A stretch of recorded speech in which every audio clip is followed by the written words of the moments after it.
No Mar Báltico, uma armada de 70 navios tomou conta do horizonte. Eles não estão em guerra, mas estão a rasgar o fundo do mar para enterrar 10 bilhões de euros. A missão? Construir a maior ligação submersa do mundo entre a Alemanha e a Dinamarca. Mas isto não é apenas um túnel, é uma operação insana, onde engenheiros precisam afundar blocos de concreto mais pesados que um navio de cruzeiro, com uma precisão de milímetros na escuridão total do oceano. Bem-vindos ao projeto de infraestrutura mais extremo da Europa.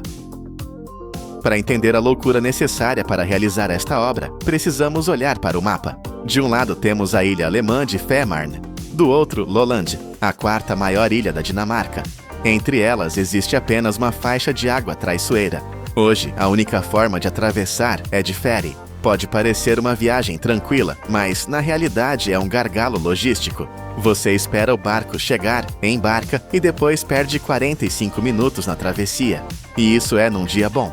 Quando as tempestades do Báltico atingem a região, os ferries param e o transporte de mercadorias entre a Escandinávia e a Europa Central congela por horas. A solução óbvia, aquela que engenheiros e governantes debateram desde os anos 90, era construir uma ponte, e não seria uma ponte qualquer. O plano original desenhava um monstro de aço e concreto, uma ponte estaiada de 12 milhas. Imaginem 4 pilares gigantescos a erguerem-se do mar, atingindo 919 pés de altura. E isso é mais alto que muitos arranha-céus famosos. A ponte precisava ser colossal para deixar navios oceânicos passarem por baixo, com vãos livres nunca antes vistos na história da engenharia. Mas então, os engenheiros olharam para os riscos e recuaram. Em 2010, a empresa responsável, a Fehmarn AS, fez uma declaração chocante. Construir aquela ponte seria empurrar a tecnologia humana até o limite da ruptura. O risco de falha era demasiado alto. A ponte foi oficialmente considerada demasiado complicada. A alternativa? Ir para baixo da terra. Um túnel custaria 5,5 bilhões de euros, quase o mesmo que a ponte, mas eliminaria os riscos do vento e das tempestades. Decidiram perfurar a escuridão. O plano mudou para criar um túnel de 11 milhas, uma das maiores estruturas já concebidas pelo homem. Mas como se constrói um túnel no meio do mar? Você não pode simplesmente trazer os materiais de caminhão. A escala deste projeto é tão absurda que a logística tradicional entraria em colapso.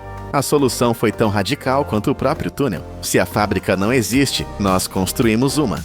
O trabalho preparatório começou em 2019, com um objetivo claro: erguer uma cidade industrial temporária.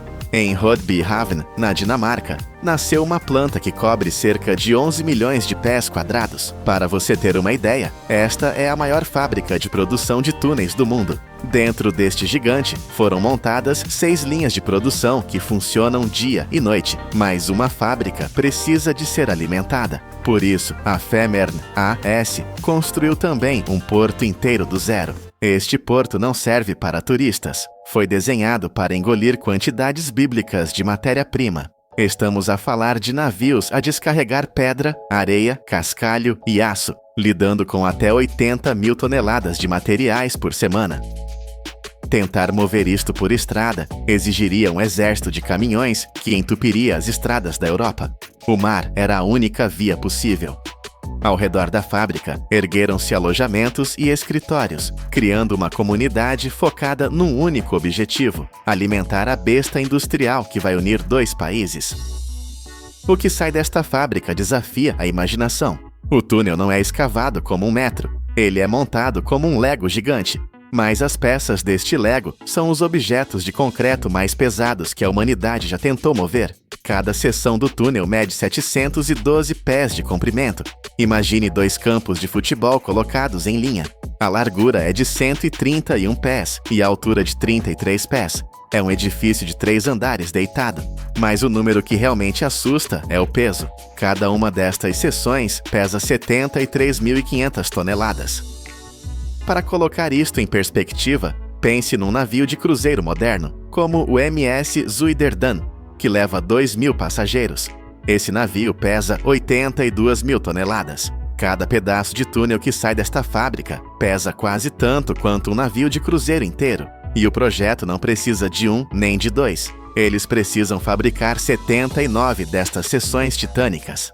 É uma frota inteira de navios de pedra que nunca vão flutuar na superfície, mas que precisam ser movidos, transportados e afundados com precisão cirúrgica. É por isso que a fábrica tinha de estar na costa. Mover estes monstros por terra seria fisicamente impossível. Enquanto a fábrica ruge em terra, no mar, uma operação de cirurgia planetária está em andamento. No auge da atividade, o Estreito de Fehmarn viu a concentração de 70 embarcações pesadas a trabalhar simultaneamente. A missão delas era simples, mas brutal: cavar uma trincheira no fundo do mar para esconder o túnel. Não podiam apenas pousar o túnel no fundo. Ele precisava estar enterrado para ficar protegido de âncoras de navios e correntes fortes. As dragas trabalharam dia e noite, removendo o fundo do mar numa faixa de 11 milhas. O solo ali é um pesadelo geológico, uma mistura de argila macia e calcário duro como pedra, o que obrigou os navios a passarem por atualizações constantes para não quebrarem os equipamentos. O resultado final foi uma trincheira com até 49 pés de profundidade e 164 pés de largura. Mas o que fazer com a terra removida? O volume é incompreensível. 76 milhões de pés cúbicos de solo e rocha foram arrancados do abismo. Em vez de deitar fora, os engenheiros usaram este material para criar nova geografia. O solo foi transportado para a costa, criando 741 acres de nova terra firme. Onde antes havia apenas água, agora existem praias e novas áreas naturais. O lixo da escavação tornou-se o tesouro da costa.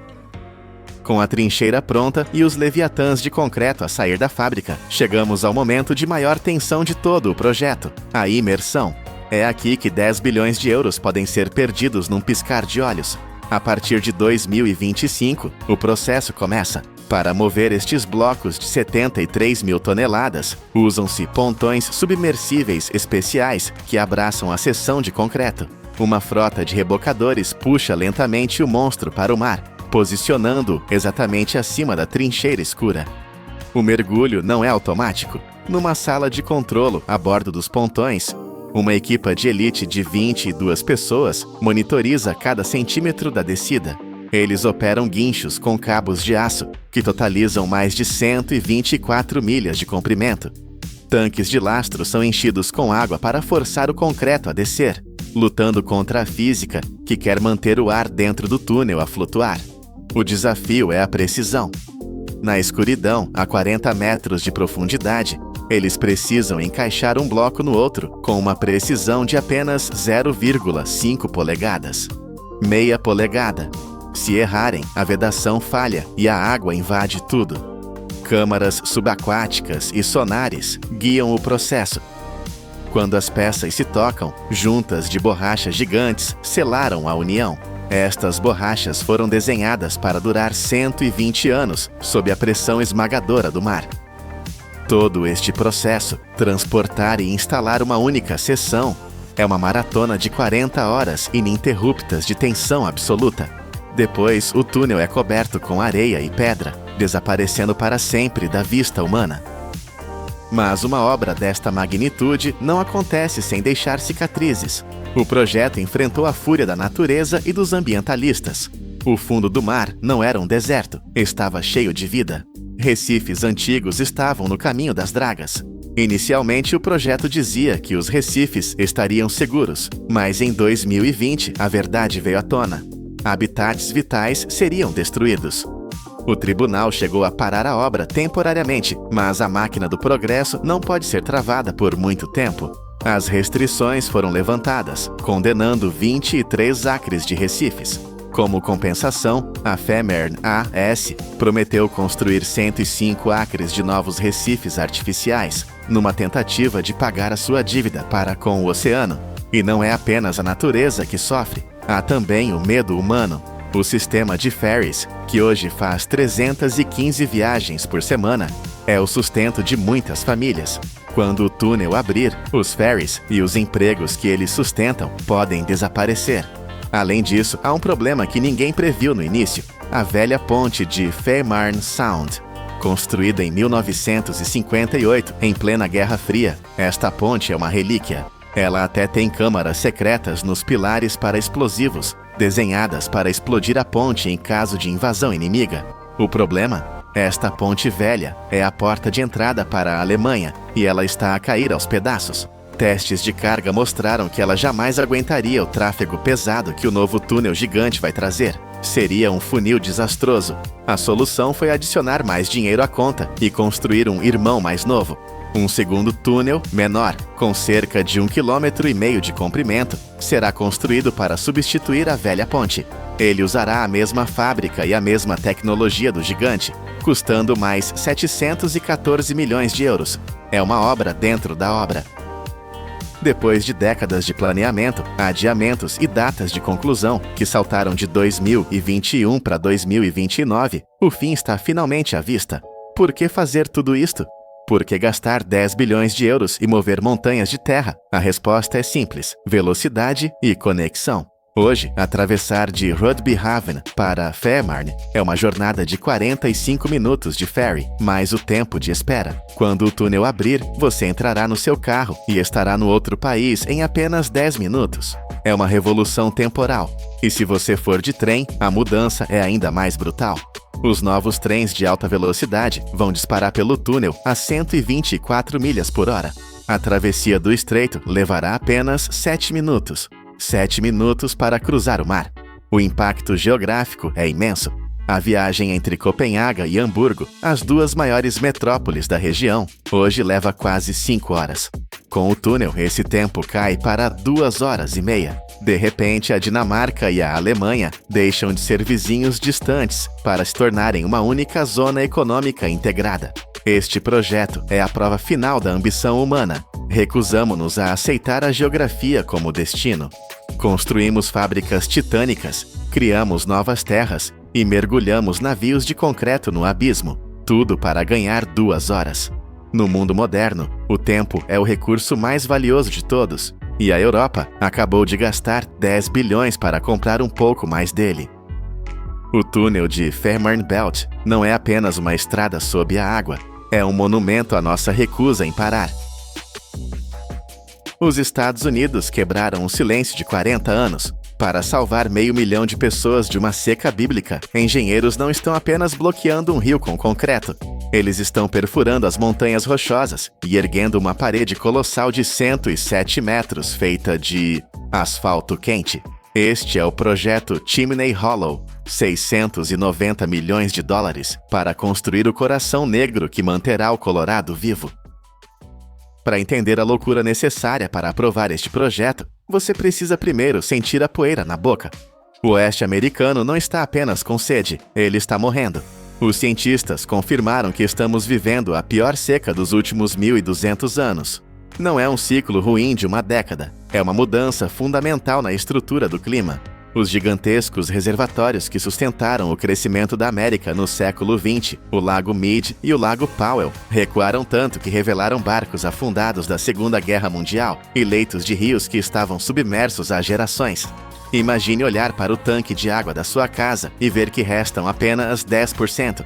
O pânico seria imediato. É exatamente isso que está acontecendo agora. Cidades inteiras no Arizona e em Nevada estão racionando cada gota, e fazendas que alimentavam a nação estão virando deserto. Mas no Colorado, o problema é ainda mais cruel. Existe um paradoxo geográfico que parece uma piada de mau gosto da natureza. Olhe para o mapa. 80% da população do estado vive no lado leste das montanhas, onde as cidades estão explodindo em tamanho e devem dobrar de população até 2050. Mas a água está quase toda no oeste. A cada primavera, quando a neve derrete nos picos majestosos das rochosas, bilhões de litros de água pura e gelada correm para o lado errado. Elas fluem para o oeste, em direção ao Oceano Pacífico, deixando as planícies do leste secas e sedentas. É um desperdício que a civilização moderna não pode mais aceitar. A missão dos engenheiros tornou-se clara e aterrorizante. Eles precisam roubar essa água da gravidade. Eles precisam fazer o impossível acontecer. Transportar um rio inteiro através de uma parede de granito sólido que toca as nuvens. E para armazenar esse tesouro líquido, eles precisam construir algo que a América parou de construir há décadas. Antes que a primeira gota de água possa ser guardada, ela precisa fazer uma viagem que desafia a física. Não estamos falando de um simples cano de jardim. Estamos falando do sistema circulatório artificial mais ambicioso da América do Norte. A água começa sua jornada no reservatório Windy Gap. Mas o verdadeiro monstro de engenharia que torna tudo isso possível é o Túnel Adams. Imagine estar dentro de uma broca gigante, triturando a rocha mais dura do planeta. O Túnel Adams é uma passagem escura e úmida de 21 quilômetros de comprimento, perfurada diretamente através do coração das montanhas rochosas. Para colocar isso em perspectiva visual, o comprimento deste túnel é mais de 2 vezes a altura do Monte Everest, empilhado sobre si mesmo. É uma artéria invisível, escondida sob milhões de toneladas de pedra, onde a água viaja na escuridão total para cruzar a divisão continental. Quando a água finalmente explode para fora da montanha no lado leste, ela não está livre. Ela é imediatamente canalizada para uma rede de alta pressão. Ela passa por túneis menores e entra em uma tubulação de aço titânica. Este tubo tem 3 metros e 20 centímetros de largura. É tão grande que você poderia dirigir um caminhão de entrega dentro dele sem arranhar os espelhos laterais. A pressão aqui é imensa. Válvulas de controle que parecem motores de foguetes regulam o fluxo, garantindo que a força da água não destrua o metal. Todo esse sistema, monitorado por sensores de inteligência artificial em tempo real, tem um único objetivo: entregar o líquido precioso em um vale tranquilo perto de Loveland, Colorado. Um vale que costumava ser um resort da Hewlett-Packard, mas que agora está prestes a se tornar o fundo de um lago artificial gigantesco. Mas quando essa água chegar, o que a impedirá de destruir tudo em seu caminho?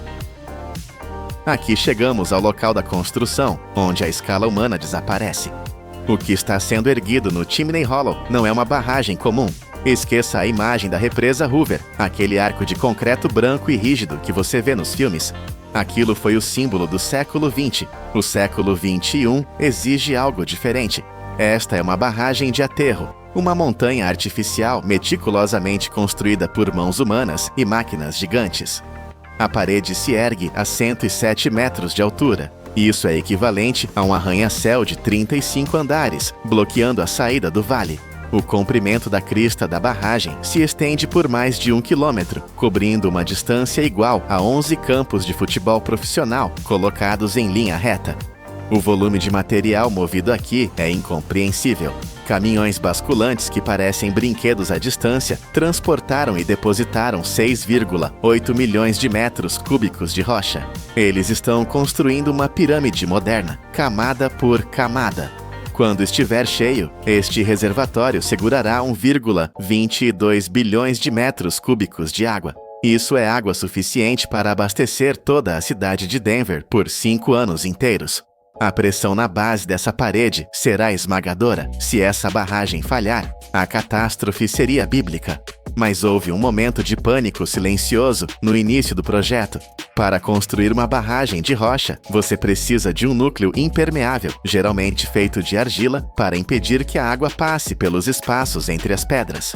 Quando as escavadeiras rasgaram o chão do vale até a rocha matriz, os geólogos confirmaram o pior pesadelo. Não havia argila. O vale era apenas areia e granito triturado. Sem argila, a barragem seria apenas uma pilha de pedras permeável. A água passaria direto por ela.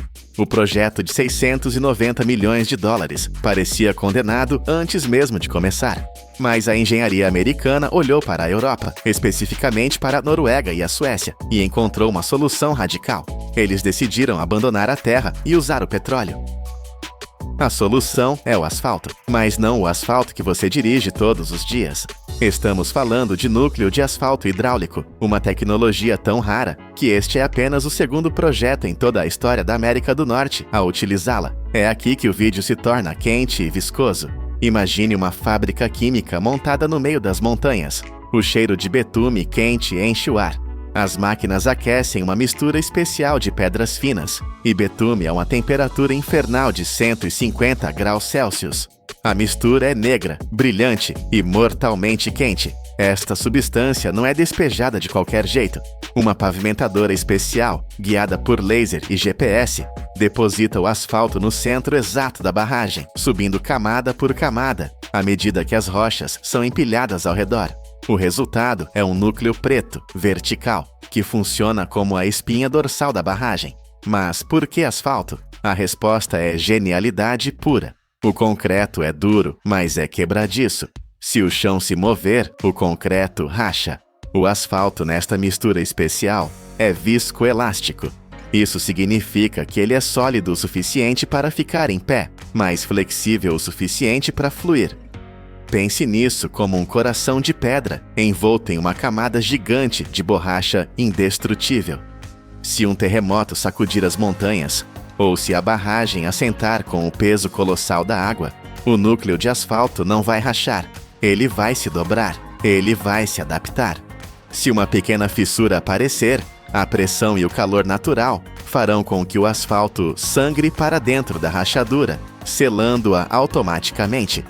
É uma barragem que se cura sozinha.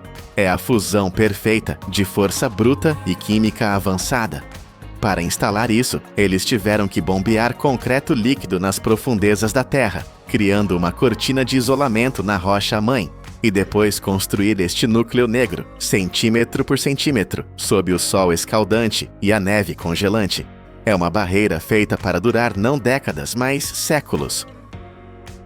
Mas a confiança cega na química não é suficiente quando 500 mil de vidas estão em jogo. A barragem Chimney Hollow não é apenas uma pilha de pedras com um centro de asfalto. Ela é um robô gigante disfarçado de montanha, enterrados profundamente dentro daquela parede negra, onde nenhum humano jamais poderá ir novamente. Estão mais de 500 sensores de fibra óptica e instrumentos de pressão. Estes não são sensores comuns. Eles formam um sistema nervoso digital que está acordado 24 horas por dia, 7 dias por semana. Esses nervos digitais conseguem sentir coisas que nós não conseguimos. Eles detectam a pressão da água empurrando contra a parede. Eles sentem as microvibrações do vento batendo na crista da barragem. Eles podem até registrar tremores de terra acontecendo a centenas de quilômetros de distância. Todos esses dados são enviados para um cérebro de inteligência artificial no centro de controle da Northern Water. O computador conhece a respiração normal da barragem. Se houver qualquer mudança, 1 milímetro de deformação, uma gota de vazamento, o alarme soa antes que o problema se torne real. Além disso, drones autônomos patrulham os céus acima da barragem diariamente, criando mapas 3D com precisão de centímetros. Não há humanos pendurados em cordas arriscando suas vidas para inspecionar rachaduras. Os robôs fazem tudo. Mas toda essa tecnologia tem um preço, e não é apenas financeiro. O custo real é pago pela natureza. Onde agora vemos esta máquina de água, existia um ecossistema vivo. Florestas de pinheiros, riachos onde cervos bebiam água ao amanhecer, trilhas onde famílias acampavam no verão. Tudo isso se foi. O fundo do vale foi raspado, limpo e preparado para ser afogado. É uma visão melancólica, ver a beleza selvagem ser substituída pela necessidade humana. Para compensar essa perda, o projeto prometeu plantar 2 árvores para cada uma que foi derrubada e criar novos habitats para a vida selvagem. Mas a verdade nua e crua permanece. Nós trocamos um vale vivo por uma bateria de água. E mesmo agora, com a barragem pronta, o reservatório não encherá da noite para o dia. Levará 3 anos de invernos com neve para encher este gigante. É um lembrete de que, não importa o quão avançada seja nossa engenharia, ainda dependemos da misericórdia do céu. Na década de 1980, a América disse não às grandes barragens. O país acreditava que a era de domar a natureza com força bruta havia acabado. Hoje, 40 anos depois, o projeto Chimney Hollow está diante de nós como uma prova de uma nova realidade. Não vencemos a natureza, tivemos que negociar com ela. Esta estrutura titânica prova que, para sobrevivermos em um planeta que está secando, não podemos mais usar apenas o concreto rígido do passado. Precisamos da flexibilidade do asfalto, da inteligência dos sensores digitais e da coragem de sacrificar vales inteiros para garantir o amanhã. O Chimney Hollow não é apenas um reservatório, é a primeira caixa d'água inteligente do século XXI. enquanto a água começa a subir lentamente, cobrindo o asfalto negro e escondendo a engenharia para sempre sob uma superfície azul e calma, fica a lição. Esta é a única maneira de mantermos a civilização viva em um mundo onde a água vale mais que o ouro. Imagine golpear o para-brisa do seu carro com um martelo pesado. Você espera uma chuva de estilhaços, mas encontra uma resistência chocante. Neste exato momento você percebe, isso não é apenas uma janela, é um escudo. Embora custe apenas entre 3% e 5% do valor do veículo, essa lâmina transparente garante 45% da rigidez de toda a cabine. Ela segura o teto sobre sua cabeça e guia o airbag que pode salvar sua vida. Mas como transformamos areia comum nessa armadura invisível? A nossa jornada começa muito longe das estradas asfaltadas e das linhas de montagem limpas. Estamos em uma pedreira gigantesca, um lugar onde a terra é rasgada para revelar seus tesouros mais antigos. Aqui, sob camadas de solo, repousa o arenito de sílica, uma rocha sedimentar formada ao longo de milhões de anos. Este é o ingrediente fundamental, a base de tudo. Sem ele, não haveria vidro, não haveria proteção, não haveria carros modernos. Mas a natureza não entrega esse recurso de bandeja. Ele está preso, compactado em camadas densas e duras como concreto. Para libertá-lo, a engenharia precisa usar sua forma mais bruta de persuasão: explosivos industriais. Os engenheiros geológicos estudam a montanha como cirurgiões, mapeando veios de quartzo puro. Eles perfuram a rocha em padrões calculados matematicamente. Quando a ordem de fogo é dada, não é apenas um barulho, é uma liberação controlada de energia sísmica. A detonação é projetada para fraturar a rocha em pedaços manuseáveis, mas sem pulverizar os preciosos grãos de sílica. É um equilíbrio delicado entre a destruição e a preservação. Assim que a poeira baixa, os gigantes de aço entram em cena. Escavadeiras hidráulicas maiores que casas de 2 andares avançam sobre os escombros. Observe a caçamba dessa máquina. Em um único movimento, ela levanta 20 a 22 toneladas de rocha. Isso é o peso equivalente a 4 elefantes africanos adultos, erguidos no ar como se fossem plumas. O motor a diesel ruge, lutando contra a gravidade, enquanto deposita a carga na traseira de caminhões basculantes que são verdadeiros monstros sobre rodas. Cada um desses veículos transporta entre 55 e 65 toneladas por viagem.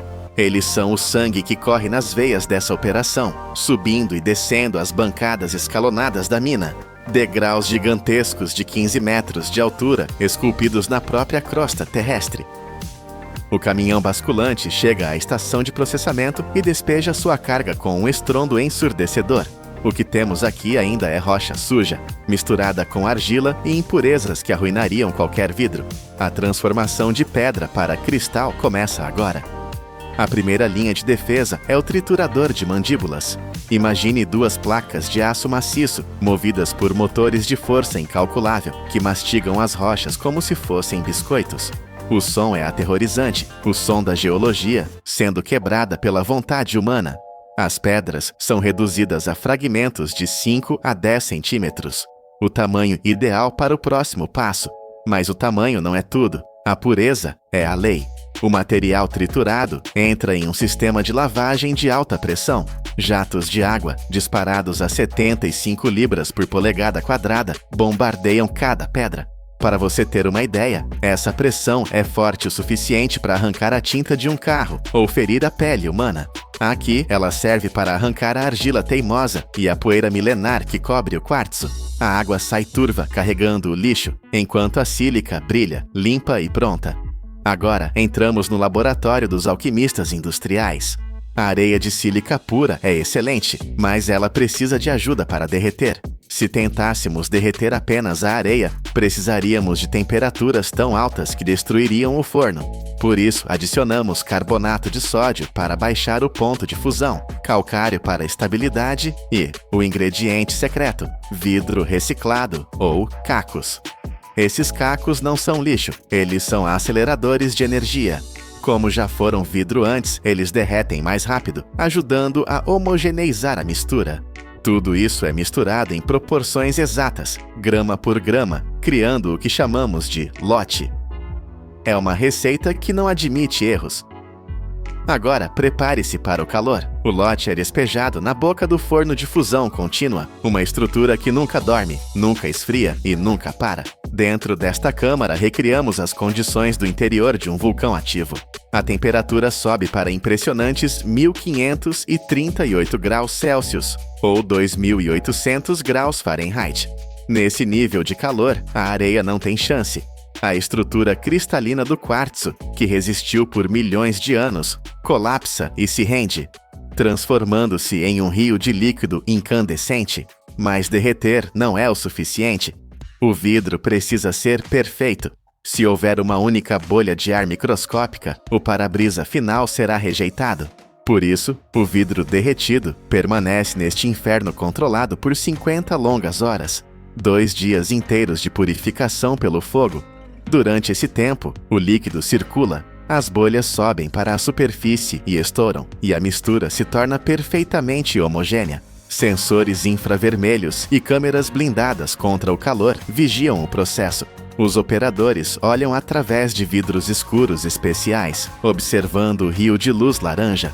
É uma visão hipnótica e aterrorizante. O consumo de energia aqui é monumental. Eletrodos gigantes e queimadores de gás trabalham em sinfonia para manter essa temperatura infernal estável. Qualquer queda, qualquer variação, e o vidro pode cristalizar ou ficar muito viscoso, entupindo o sistema e causando prejuízos milionários. É um jogo de altas apostas onde a física e a química dançam no limite do possível. O vidro agora é um líquido perfeito, mas como transformá-lo em uma folha absolutamente plana, sem nenhuma ondulação? Se usássemos rolos para achatá-lo, eles deixariam marcas. A solução é genial e usa uma das forças mais básicas do universo, a gravidade. O vidro sai do forno e flui como mel incandescente para dentro de uma câmara especial, o banho de estanho. Imagine uma piscina olímpica cheia de metal derretido. O estanho é usado porque é perfeitamente plano quando líquido e não se mistura com o vidro. O vidro, sendo mais leve, flutua sobre o estanho como óleo sobre água. A temperatura aqui é de cerca de 1.000 graus Celsius. Não há prensas, não há moldes, não há nada tocando a superfície superior do vidro. A gravidade puxa o vidro para baixo, espalhando-o até que ele se torne uma fita perfeitamente plana e paralela. É o momento mais silencioso e mágico da fábrica. O vidro se espalha sozinho, atingindo a espessura exata programada pelos engenheiros. Nas bordas, rodas dentadas giram lentamente, apenas tocando as extremidades para controlar a largura da fita, esticando-a ou comprimindo-a suavemente. O resultado é uma superfície tão lisa que nenhuma técnica de polimento humano poderia replicar. É a perfeição óptica, essencial para que você, motorista, veja a estrada sem distorções, como se o vidro nem estivesse lá.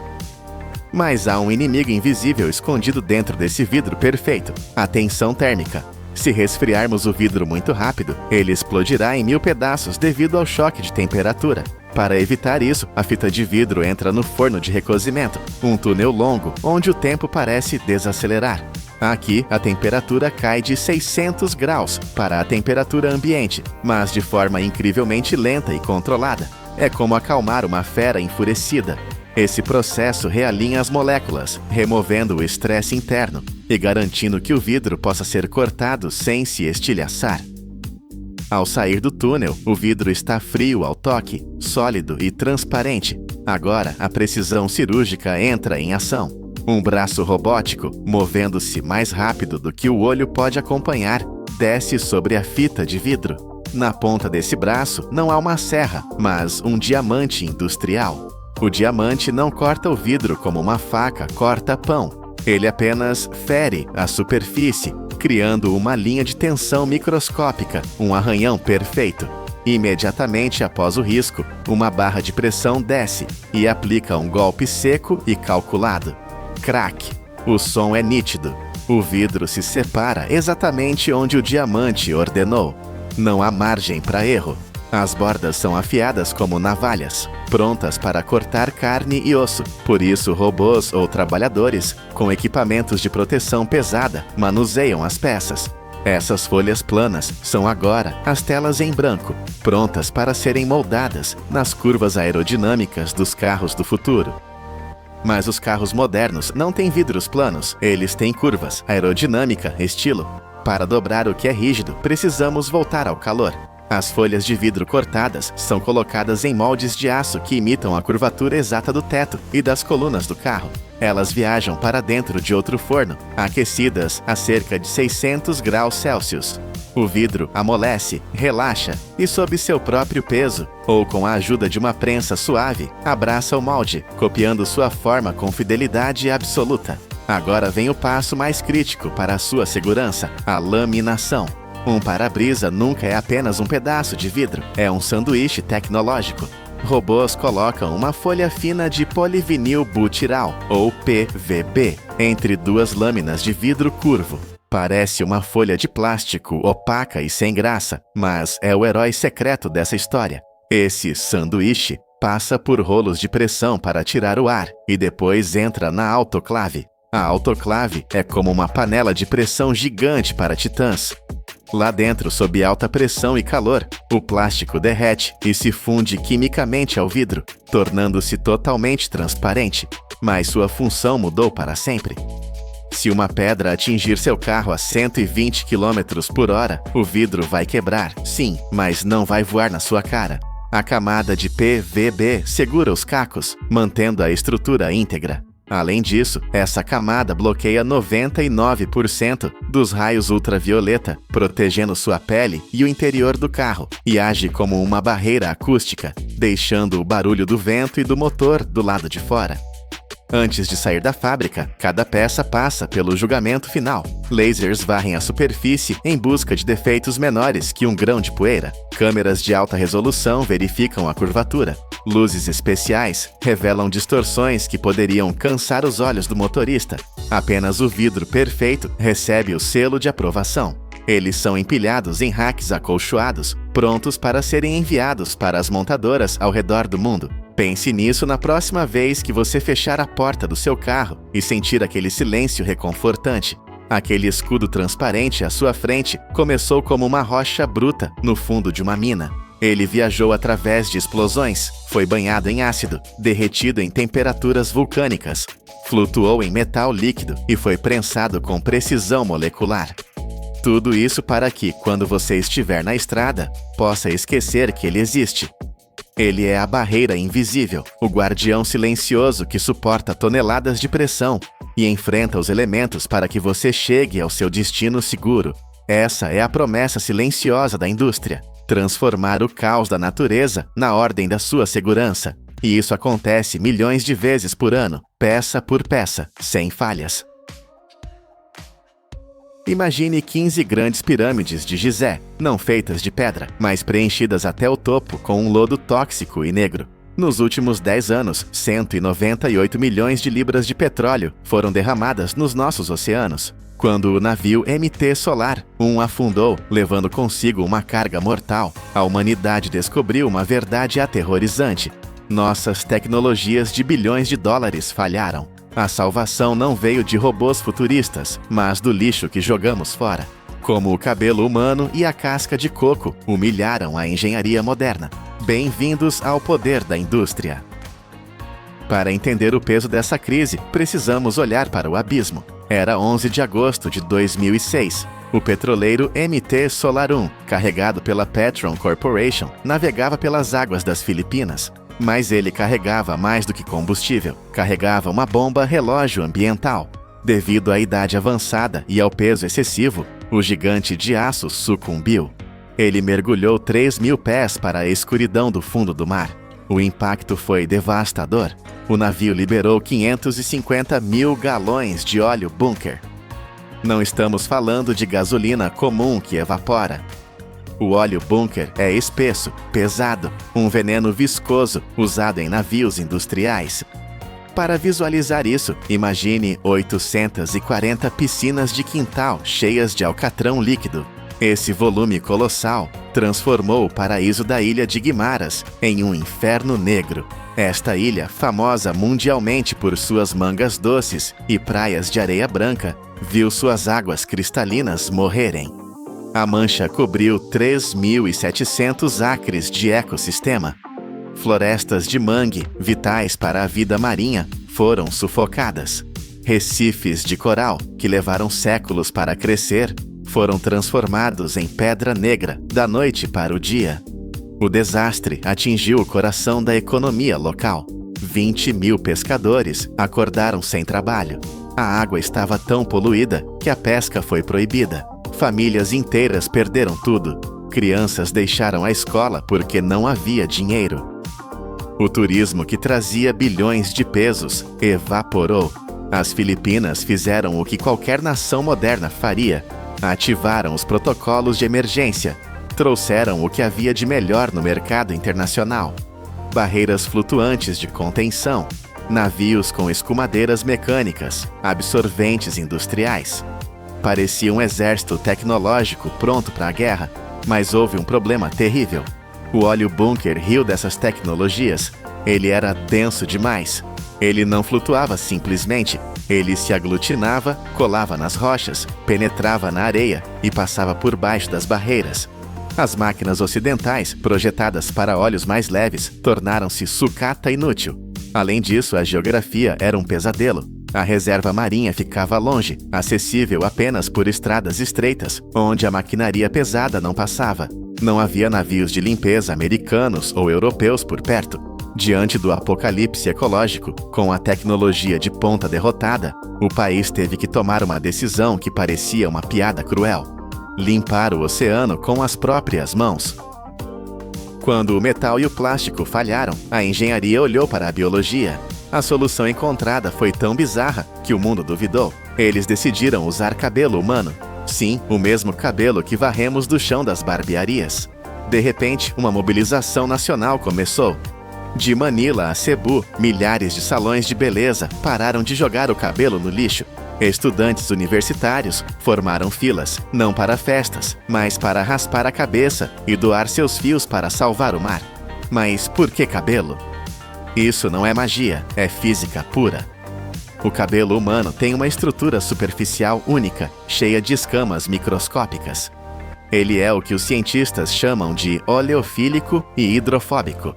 Traduzindo, ele ama óleo e odeia água. Cada fio de cabelo funciona como um tubo minúsculo que agarra o óleo e não o solta. Ao contrário das esponjas sintéticas que incham com a água, o cabelo ignora a água e foca apenas no veneno negro.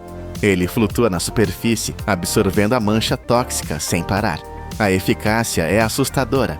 Um experimento prático feito durante o desastre do Cosco Busan, em São Francisco, provou isso. Descobriram que apenas 1 libra de cabelo pode absorver 1,5 galão de óleo. Em outro teste real, 25.000 libras de cabelo conseguiram sugar 170.000 galões de petróleo bruto. Imagine a cena: redes de nylon cheias de cabelo, estendendo-se por dezenas de metros no oceano, agindo como barreiras vivas que limpam a água. É uma tecnologia orgânica, gratuita e disponível em qualquer lugar onde existam pessoas. No entanto, nem tudo era perfeito. O cabelo tem um defeito grave. Ele demora muito para se decompor na natureza. E havia outro risco. O cabelo moderno vem carregado de tinturas e produtos químicos de salão que poderiam contaminar ainda mais o ecossistema frágil. A humanidade precisava de algo ainda mais puro, mais abundante e totalmente natural. E a natureza, em sua sabedoria infinita, já tinha criado esse material. Ele estava lá, empilhado como lixo nas fazendas, esperando ser descoberto. 17 anos depois, em 2023, o pesadelo voltou. Um navio virou na costa de Bataan com 370.000 galões de combustível industrial. O mar escureceu novamente, mas desta vez não houve pânico por doações de cabelo. A guarda costeira das Filipinas sabia exatamente o que fazer. Eles correram para as fazendas e arrastaram milhares de sacos de cascas de coco secas para a praia. Eles não estavam improvisando. Eles estavam usando a arma secreta da natureza, a fibra de coco, conhecida como coir. Durante décadas, o mundo desperdiçou esse material. As Filipinas, a Indonésia e a Índia produzem montanhas de cocos. Bebemos a água, comemos a carne, usamos a madeira. Mas a casca, 85 a 90% da fibra de coco do mundo era jogada fora ou queimada. A casca representa 35% do peso da fruta e nós a tratávamos como lixo inútil. Um erro gigantesco. A história já nos tinha dado a dica. Na Segunda Guerra Mundial, os exércitos chamavam isso de fibra dourada. Eles usavam coco para fazer redes de camuflagem e coletes salva-vidas, porque descobriram que ele não apodrece na água salgada. A ciência moderna colocou a fibra de coco no microscópio e o que viu foi revolucionário. 45% da sua estrutura é lignina. Lignina é um polímero natural que age como um ímã superpotente para o óleo. É a maior concentração de lignina em qualquer planta do mundo. A estrutura da fibra é cheia de microcapilares, como milhões de canudos invisíveis. Em testes na Tailândia, a fibra de coco absorveu 30 vezes mais óleo do que a palha comum. Na Malásia, provaram que ela pode segurar o óleo por 72 horas sem soltar uma gota de volta na água. É a solução perfeita. Você joga a fibra no derramamento, ela suga o óleo instantaneamente. Depois você recolhe a rede, espreme o óleo para ser reciclado e pode usar a mesma fibra de novo. É um ciclo infinito.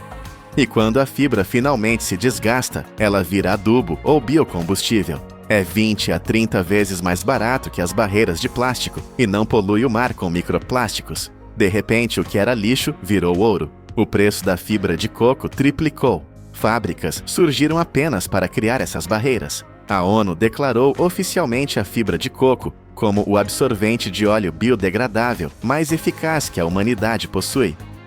Enquanto os agricultores salvam o oceano com coco, os cientistas nos laboratórios mais caros do mundo tentam competir. Nos Estados Unidos, o Laboratório Nacional de Argonne gastou anos e milhões para criar a Oleo Sponge. É uma obra-prima da química.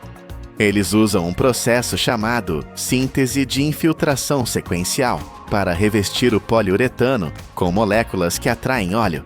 Essa esponja pode absorver 90 vezes o seu próprio peso em óleo. É impressionante, sem dúvida, mas é complexa, cara, e difícil de fabricar em massa para uma emergência imediata em uma ilha remota. No famoso MIT, engenheiros projetaram o Sea Swarm, um robô futurista movido a energia solar. Ele usa uma esteira de nanofios para lamber o óleo da água, trabalhando sozinho por semanas. A promessa era de um exército de robôs limpando os mares, mas a realidade é dura. 10 anos se passaram e esses robôs ainda não foram vistos em nenhum grande desastre real. A tecnologia é frágil demais para a brutalidade do oceano aberto. No Canadá, foram por outro caminho: força bruta. A empresa Extreme Spill Technology criou navios que parecem tanques de guerra flutuantes. Eles funcionam em ondas de 3 metros e ventos fortes, condições que fariam outros barcos voltarem para o porto. O governo canadense comprou uma frota por 9 milhões e meio de dólares. Eles funcionam, sim, mas o custo é astronômico. Estamos comparando navios de milhões de dólares e esponjas de nanotecnologia contra a humilde casca de coco, que custa centavos e cresce nas árvores. É uma lição de humildade para a alta tecnologia. Mas existe um lugar no mundo onde eles não dependem da sorte ou apenas de cocos: a Noruega. Este país rico e verde faz algo que parece loucura. Eles derramam óleo no mar de propósito. Todos os anos, sob controle estrito, eles jogam petróleo real nas águas geladas do norte. Por que fariam isso? Porque a Noruega vive do petróleo. 30% do orçamento do governo vem do ouro negro. Eles sabem que um erro pode destruir sua economia. Eles chamam isso de exercícios Oil on Water. Não é simulação de computador, é realidade. Eles testam seus navios, seus aviões sensores e suas barreiras no pior cenário possível. Ondas gigantes, frio congelante, vento uivante. Até a NASA já participou para testar seus sensores espaciais lá. Graças a essa audácia de treinar com o inimigo real, a Noruega tem a resposta mais rápida e eficiente do mundo. Eles provam que a única maneira de vencer um monstro é treinar lutando contra ele. Mas não se enganem. A guerra está longe de acabar. Os números mostram uma tendência assustadora. Os derramamentos de óleo estão aumentando de novo. Em 2024, 22 milhões de libras de óleo foram para o mar. Os navios estão ficando maiores, carregando mais carga, e as tempestades estão ficando mais violentas. Uma tempestade tropical, hoje, é 15 a 20% mais forte, capaz de partir um navio moderno ao meio. E o pior é o que não vemos. Apenas 20 a 30% do óleo derramado é realmente recolhido. O resto, ele afunda. Ele se esconde na lama do fundo do oceano. Ele fica lá, silencioso, por 10, 20, 40 anos. É uma bomba relógio tóxica. Um recife de coral coberto de óleo pode levar 2 décadas para se recuperar, se é que vai se recuperar. No Brasil, óleo misterioso matou milhares de tartarugas bebês. Na Tailândia, zonas mortas foram criadas onde nenhum peixe sobrevive. O oceano não esquece. Começamos com a imagem de 15 pirâmides de petróleo sufocando nosso planeta. A indústria gasta bilhões prometendo soluções mágicas, robôs e nanotecnologia. Mas a história do MT Solar. Nos ensinou uma lição que não podemos ignorar.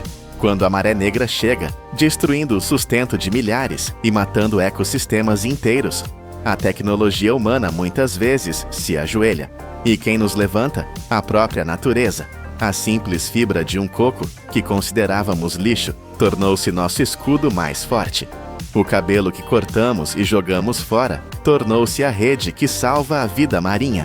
É uma ironia poética e poderosa. Quando a humanidade fere a Terra com seu progresso industrial, é a Terra que estende a mão com a cura. Talvez o futuro da indústria não seja apenas construir máquinas maiores, mas aprender a usar a sabedoria silenciosa que cresce nas árvores e vive em nós. O verdadeiro poder da indústria é trabalhar com a natureza, não contra ela. 1,9 bilhões de galões de água do mar. Este é o volume colossal, equivalente a mais de 10 mil piscinas olímpicas, que a humanidade decidiu, pela primeira vez na história, despejar diretamente na garganta de um vulcão ativo. Soa como a receita perfeita para um desastre, mas em 1973, quando um rio de lava ameaçou apagar a economia de uma nação inteira, os engenheiros declararam uma guerra total contra a geologia. Esta é a história da maior batalha industrial, já travada entre o oceano e o fogo. Quem venceu? Bem-vindos ao canal Poder da Indústria. Para compreender a verdadeira dimensão desta aposta suicida, precisamos primeiro sentir o terreno onde ela aconteceu.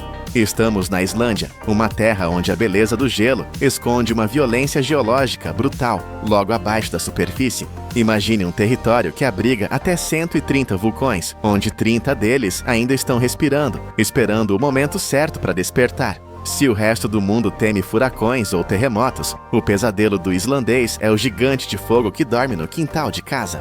O nosso foco é Heimaey, uma pequena ilha a cerca de 7 quilômetros da costa sul. Com apenas 13 quilômetros quadrados, ela parecia um refúgio seguro.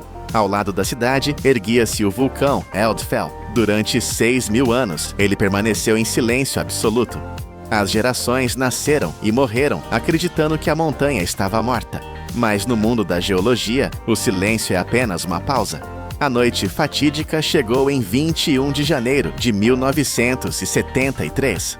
Pequenos tremores começaram a sacudir as janelas, mas os moradores, endurecidos pela vida no Ártico, não entraram em pânico. Então, a 1h55 da manhã de 23 de janeiro, a realidade se partiu ao meio. Uma explosão ensurdecedora rasgou o céu noturno. O solo não apenas tremeu, ele se abriu como um zíper. Uma fissura de 1,5 km apareceu a apenas 200 metros das casas onde famílias dormiam. Não houve aviso. Chamas dispararam ferozmente para o alto, criando 40 fontes de lava simultâneas que iluminaram a noite com um brilho infernal. Em apenas 48 horas, um cone de cinzas de mais de 100 metros de altura se formou do nada. A lava fluía a uma velocidade aterrorizante de 100 metros cúbicos por segundo. Era uma inundação de fogo líquido. O destino, no entanto, jogou um dado a favor da humanidade. Ventos do oeste sopraram os gases tóxicos para longe da cidade, e uma tempestade no dia anterior manteve toda a frota de pesca no porto. Em menos de 6 horas, 5.000 residentes foram evacuados naqueles barcos, deixando para trás suas vidas e suas casas. Apenas algumas centenas de voluntários ficaram. A cidade estava vazia, mas a guerra contra a Terra estava apenas começando.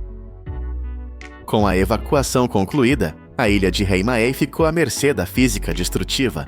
As primeiras casas próximas à fissura não tiveram chance, foram esmagadas e incineradas pela lava e cinzas quentes em questão de minutos. A cinza caía do céu como uma neve negra e pesada, acumulando-se até 5 metros de altura em alguns pontos, sepultando telhados e ruas inteiras.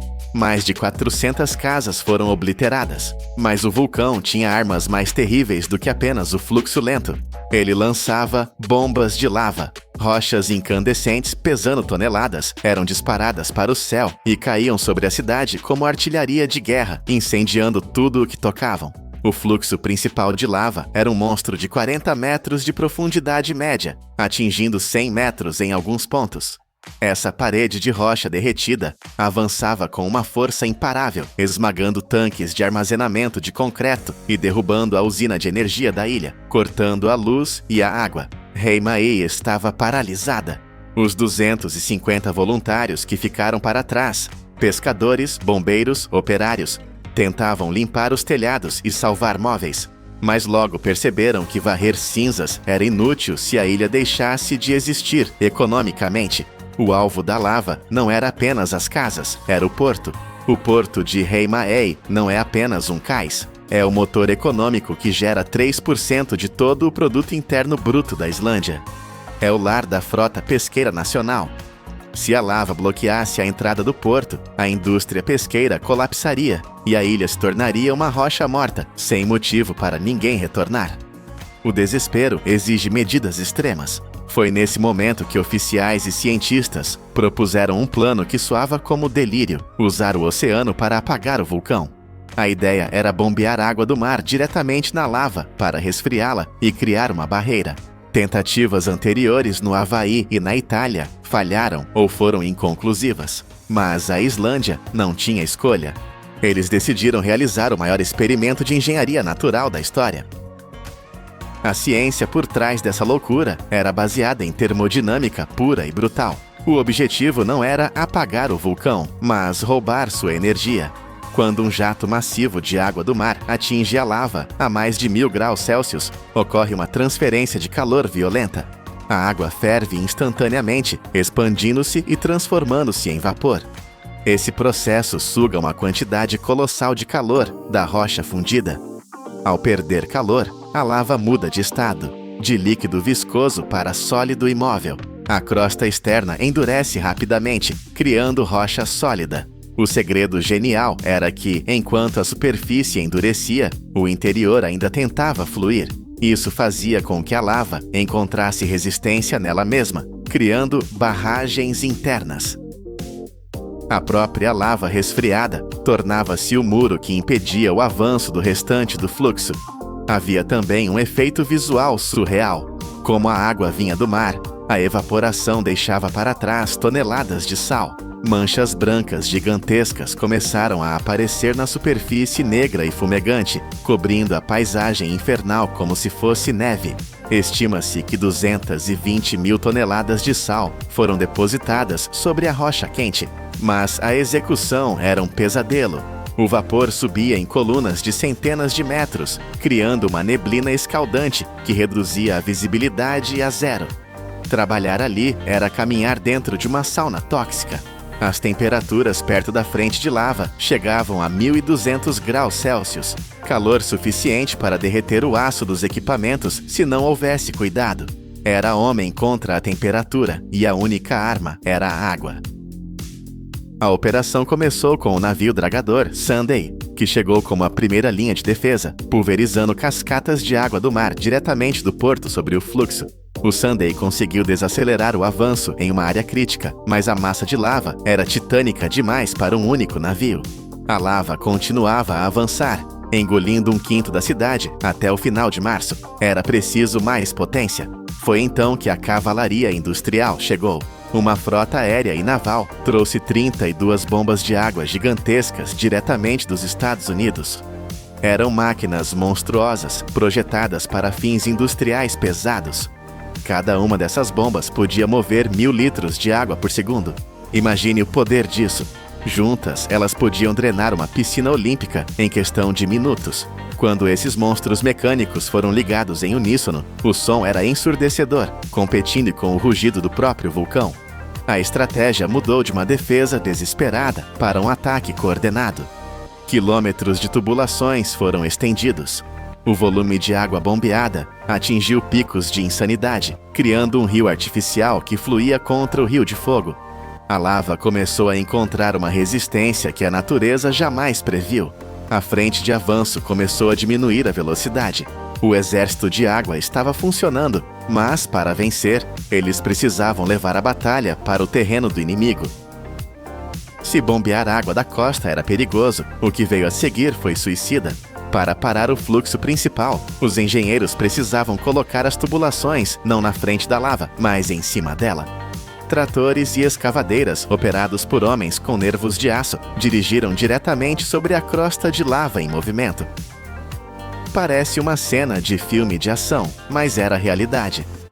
A camada de cinzas vulcânicas na superfície atuava como um isolante térmico, permitindo que as máquinas pesadas não derretessem seus pneus e esteiras, desde que não parassem por muito tempo. Pela primeira vez, a humanidade construía estradas sobre um rio de fogo ativo. Os trabalhadores, muitas vezes operando cegos pelo vapor, arrastavam tubos manualmente em seções íngremes. E aqui está um detalhe fascinante da engenharia improvisada.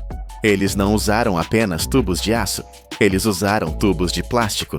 Como o plástico não derreteu em cima da lava, a resposta é o fluxo. A água gelada do mar corria tão rápido dentro dos tubos que resfriava o plástico de dentro para fora, impedindo que ele colapsasse com o calor externo. Essas artérias artificiais se estendiam por 200 até 600 metros para dentro do inferno vulcânico. Tubos se rompiam constantemente com o movimento da Terra, e as equipes tinham que correr para substituí-los. Durante 15 dias ininterruptos, 132 milhões de galões foram despejados nessa ofensiva final. A barreira fria cresceu. A lava bateu no muro criado por ela mesma e parou. Em 10 de julho de 1973, as bombas foram desligadas. O silêncio voltou a Heimaey. O vulcão havia parado. Quando olhamos para os números finais, a escala do que foi feito é difícil de processar. 1,9 bilhões de galões de água do mar foram usados. 10.000 piscinas olímpicas jogadas contra a Terra. O vulcão expeliu cerca de 250 milhões de metros cúbicos de material. Para visualizar isso, a quantidade de lava e cinzas seria suficiente para cobrir toda a ilha de Manhattan com uma camada de fundações de dezenas de metros de altura. E quanto custou essa guerra? A operação inteira custou cerca de $1,5 milhão na época, o que seria algo em torno de $8 milhões em valores ajustados. Pode parecer caro gastar milhões jogando água em pedras, mas a matemática da sobrevivência é clara. Se não tivessem feito isso, a lava teria fechado o porto. A Islândia teria perdido 3% do seu PIB permanentemente. Gastar 8 milhões para salvar uma indústria nacional inteira foi, sem dúvida, o investimento mais lucrativo da história do país. Em comparação, em outras erupções onde nada foi feito, as ilhas foram abandonadas ou destruídas. Em Heimaey, a humanidade lutou contra a extinção econômica e venceu. Hoje, se você visitar Heimaey, não verá uma terra devastada. A cidade não apenas sobreviveu, ela cresceu. A nova lava resfriada aumentou a área da ilha em cerca de 20%. E a ironia suprema, a nova rocha formou um quebra-mar natural, ainda melhor do que o anterior, protegendo o porto das tempestades do Atlântico. Onde antes havia destruição, agora há turismo. Pessoas de todo o mundo viajam para caminhar sobre as rochas negras, manchadas de sal branco, testemunhas silenciosas da batalha. A humanidade aprendeu uma lição valiosa aqui. Não podemos vencer a natureza com força bruta. Nossos muros de concreto são papel para um vulcão. Mas se tivermos a audácia de usar a própria energia da natureza, a água do oceano, contra a fúria da terra, podemos transformar um desastre líquido em um alicerce sólido para o futuro. Em Rei Maei, nós não apenas sobrevivemos ao fogo, nós o domamos.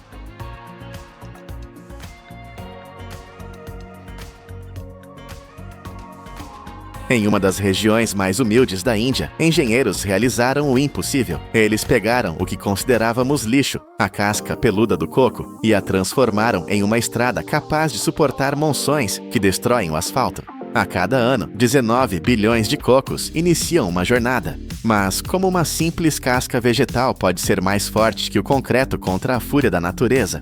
Hoje você verá o ciclo completo. Do perigo mortal da colheita à pressão industrial capaz de esmagar o fundo do mar. Para entender como uma estrada pode nascer de uma árvore, precisamos primeiro olhar para o céu. No sul da Índia, onde o sol tropical queima a pele e a umidade é quase sólida, começa uma das operações logísticas mais perigosas e massivas do planeta. Estamos falando de 19 bilhões de cocos colhidos todos os anos. Tente visualizar esse número. Se alinhássemos esses cocos, eles dariam voltas e mais voltas ao redor da Terra. Mas a jornada de cada um desses frutos começa com um risco humano incalculável. A tecnologia aqui não é digital, é muscular e visceral. As palmeiras se erguem a 10 metros de altura, o equivalente a um prédio de 3 andares. Não existem elevadores, não existem guindastes nessas plantações rurais. Existem apenas homens com uma coragem de aço. Eles escalam esses troncos verticais sem cordas de segurança, sem arneses, sem redes de proteção. Eles confiam apenas na aderência de seus pés descalços e na força de seus braços. É uma dança mortal contra a gravidade. Lá no topo, balançando com o vento, o trabalhador usa apenas um facão. Com golpes precisos, ele libera cachos inteiros. E aqui sentimos o primeiro impacto do peso real dessa indústria. Cada coco, cheio de água e polpa, pode pesar mais de 3 quilos. Quando eles caem de 10 metros de altura, transformam-se em projéteis. O impacto no solo é violento, levantando poeira e fazendo a terra tremer. Se caírem sobre uma pedra ou uma raiz exposta, a casca dura pode rachar, arruinando o produto. Por isso, em terrenos mais difíceis, a estratégia muda.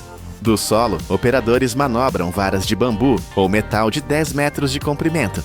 Imagine tentar operar uma ferramenta desse tamanho, olhando para cima, contra o sol, tentando cortar um caule fino a uma distância imensa. É um teste de paciência e precisão que faria qualquer cirurgião suar. Uma vez no chão, a montanha de cocos precisa ser processada. E é aqui que o lixo começa a ser separado do tesouro. O processo de descasque é brutal. O coco é empalado em uma estaca de metal afiada fixada no solo. O trabalhador precisa usar o peso do próprio corpo para perfurar a casca grossa e, com um movimento de torção violento, arrancá-la da noz dura. É um trabalho que exige uma resistência física sobre-humana. Um único trabalhador experiente pode descascar entre 500 e 1.000 unidades em um único dia, sob o calor implacável. Para a maioria das pessoas, essa casca fibrosa é apenas resíduo. Ela representa cerca de 35 a 45% do peso total do coco. Durante séculos, ela foi queimada ou deixada para apodrecer. Mas os engenheiros modernos olharam para essa pilha de entulho fibroso e viram algo diferente. Eles viram uma armadura. Eles perceberam que a natureza projetou essa casca para proteger o fruto de quedas altas e do clima extremo. E se essa mesma proteção pudesse ser usada para proteger nossas estradas? Caminhões carregados com essas cascas partem agora para as usinas de processamento, onde a biologia bruta está prestes a encontrar a força da máquina. Quando os caminhões despejam sua carga nos pátios das fábricas, vemos montanhas marrons que parecem infinitas.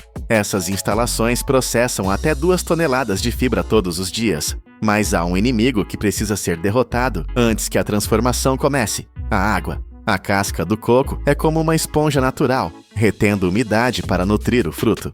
No estado bruto, a umidade chega a 65%. Se tentássemos processá-la agora, ela apenas apodreceria ou entupiria as máquinas. A solução é usar a própria energia da natureza. As cascas são espalhadas por hectares de terreno aberto. Elas ficam ali, sob o sol escaldante da Índia, por 2 a 4 semanas. Não é um processo passivo, é um cozimento lento solar. A umidade precisa cair drasticamente, de 65% para cerca de 15%. Durante esse tempo, a estrutura da casca muda. Ela endurece. As fibras encolhem ligeiramente e se soltam da polpa interna. O que era macio e úmido torna-se seco e quebradiço. Agora, a violência mecânica entra em cena. Carregadeiras gigantes com conchas do tamanho de carros pequenos recolhem as cascas secas e as jogam nos funis de alimentação. O barulho muda. Deixamos o som do vento nas palmeiras para ouvir o rugido de motores industriais. As cascas entram no decorticador. O nome técnico esconde a brutalidade do processo. Dentro dessa máquina, tambores com dentes de aço giram a velocidades alucinantes. Eles rasgam, trituram e espancam as cascas. O objetivo é separar o ouro do pó. O ouro aqui são as fibras longas e resistentes, chamadas de coir. O pó é a medula que é removida. É uma tempestade de poeira e detritos dentro da máquina. O que sai do outro lado parece cabelo dourado e grosso, mas ainda não é perfeito. Essas fibras passam por peneiras rotativas gigantes, tambores que giram sem parar para filtrar qualquer partícula de poeira restante. Apenas as fibras longas sobrevivem. E para garantir que elas sejam eternas, elas voltam para o sol por mais 3 a 7 dias, até que a umidade caia para menos de 5%. Agora elas são leves, limpas e, o mais importante, incrivelmente fortes. O lixo orgânico morreu. O material de engenharia nasceu. O caos das fibras soltas agora precisa ser domado. Entramos na fase de fiação e tecelagem, onde a tecnologia têxtil secular encontra a inovação industrial. As fibras soltas são alimentadas em máquinas de fiação contínua. O que antes era um emaranhado confuso é alinhado, penteado e torcido. As máquinas zumbem em um ritmo hipnótico, transformando o cabelo do coco em cordas de espessura uniforme. A resistência à tração é testada a cada metro. Essas cordas não podem arrebentar. Elas precisam ser fortes o suficiente para serem puxadas, esticadas e enterradas. Esses fios robustos são enrolados em carretéis gigantes e levados para os teares. Aqui vemos a verdadeira escala da produção. As máquinas de tecelagem trabalham com uma precisão rítmica, entrelaçando os fios longitudinais e transversais. O tear bate compactando os fios, criando uma malha geométrica perfeita. Não é um tecido macio para roupas, é uma grade áspera, rígida e poderosa. A eficiência desse processo é de cair o queixo. Apenas 100 kg de fibra bruta podem ser transformados em 300 metros de tecido geotêxtil. E o custo? É aqui que a revolução acontece. Esse material de alta tecnologia custa entre $1 e 20 e $1,80 por metro. É incrivelmente barato. Estamos falando de uma solução que custa centavos, mas que pode salvar rodovias de milhões de dólares. Rolos gigantes desse tecido, parecidos com tapetes grossos, são empilhados e carregados em caminhões. Eles estão prontos para ir para a linha de frente, para lutar contra a erosão e o peso dos caminhões. Chegamos ao campo de batalha, a estrada. No sul da Índia, o clima é o inimigo.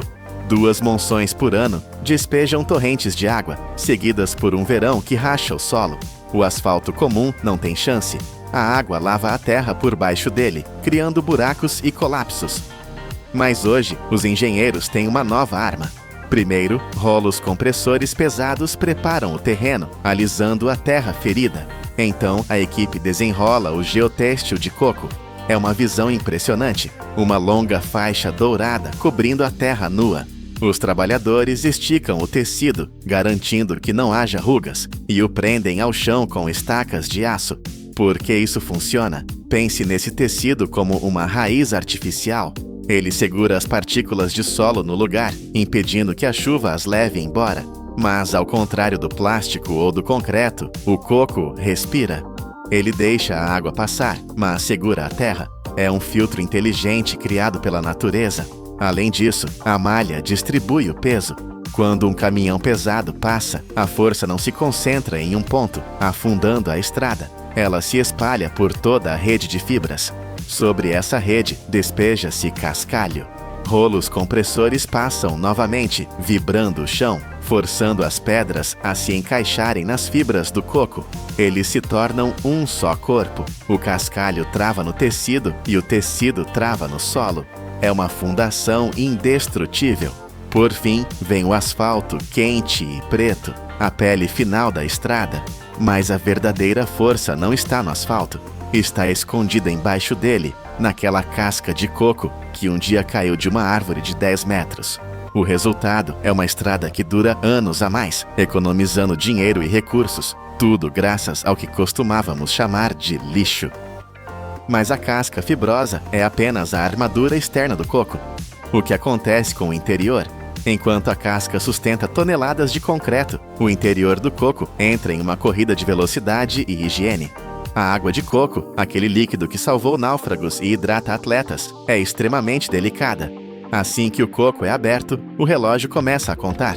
Bactérias e oxigênio atacam o sabor imediatamente. Por isso, nas fábricas modernas, a velocidade é a chave. Brocas automatizadas perfuram a casca dura, com precisão cirúrgica, para extrair o líquido. A água é bombeada instantaneamente para tanques de resfriamento gigantes de 1000 litros. Em segundos, a temperatura cai drasticamente para 4 graus Celsius.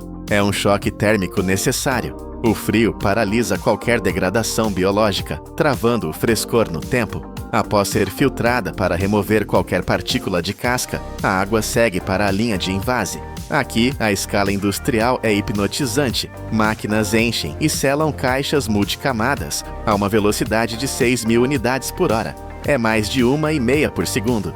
O olho humano mal consegue acompanhar o movimento dos braços robóticos. Enquanto isso, a carne branca e rica do coco segue outro caminho. Ela é lavada com jatos de alta pressão que arrancam qualquer sujeira microscópica. Depois é triturada em uma pasta fina e alimentada em prensas hidráulicas poderosas. A pressão aqui é imensa. A máquina esmaga a pasta, forçando cada gota de óleo a sair. Esse óleo de coco virgem, puro e cristalino é capturado e engarrafado. É a essência energética do fruto, extraída pela força bruta da mecânica. Mas a tecnologia mais impressionante, aquela que parece ficção científica, é reservada para o leite de coco. O desafio é antigo. Como matar as bactérias sem cozinhar o leite e estragar seu sabor fresco? A resposta moderna é a alta pressão, ou HPP. As latas de leite de coco, já seladas, entram em uma câmara hiperbárica. O que acontece lá dentro é aterrorizante. A câmara é inundada com água e a pressão começa a subir. Ela sobe até atingir 600 megapascals. Vamos colocar esse número em perspectiva. 600 megapascals é a pressão que você sentiria se estivesse no fundo da Foz das Marianas, o ponto mais profundo do oceano. Ou imagine um elefante africano adulto se equilibrando em cima de uma única moeda de 1 centavo. É essa a força que esmaga a lata de todos os lados. Por que fazer isso? Porque as bactérias não conseguem sobreviver a essa pressão. Suas paredes celulares explodem, elas morrem instantaneamente, mas as vitaminas, o sabor e a textura do leite permanecem intactos, porque não houve calor. É uma esterilização a frio, usando a pura força da física para preservar a biologia. A linha cospe 2.000 latas por hora, cada uma delas tendo sobrevivido a condições extremas. E para provar que a indústria moderna odeia o desperdício, olhamos para o que sobrou, a polpa que restou após a extração do leite. Ela não é jogada fora. Ela é triturada, lavada e cozida lentamente com açúcar em grandes caldeirões industriais. O cozimento dura quase 1 hora. O resultado são doces de coco cristalizados, embalados e vendidos como guloseimas. Começamos nossa jornada olhando para 19 bilhões de cocos caindo das árvores. Parecia uma chuva de recursos simples, mas agora vemos a verdade. Não existe simples na indústria moderna. Aquele coco que caiu de 10 metros de altura agora está em toda parte. Sua casca segura a estrada sob nossos pneus. Sua água nos hidrata, preservada pelo frio. Seu leite chega à nossa mesa, purificado pela pressão do fundo do mar. É um ciclo perfeito de engenharia e natureza. Onde outros viam lixo, esses engenheiros viram o futuro. E ao transformar uma casca peluda na espinha dorsal de uma rodovia, eles nos provaram que o verdadeiro poder da indústria não é apenas construir coisas novas, mas reinventar o mundo com o que já temos em mãos.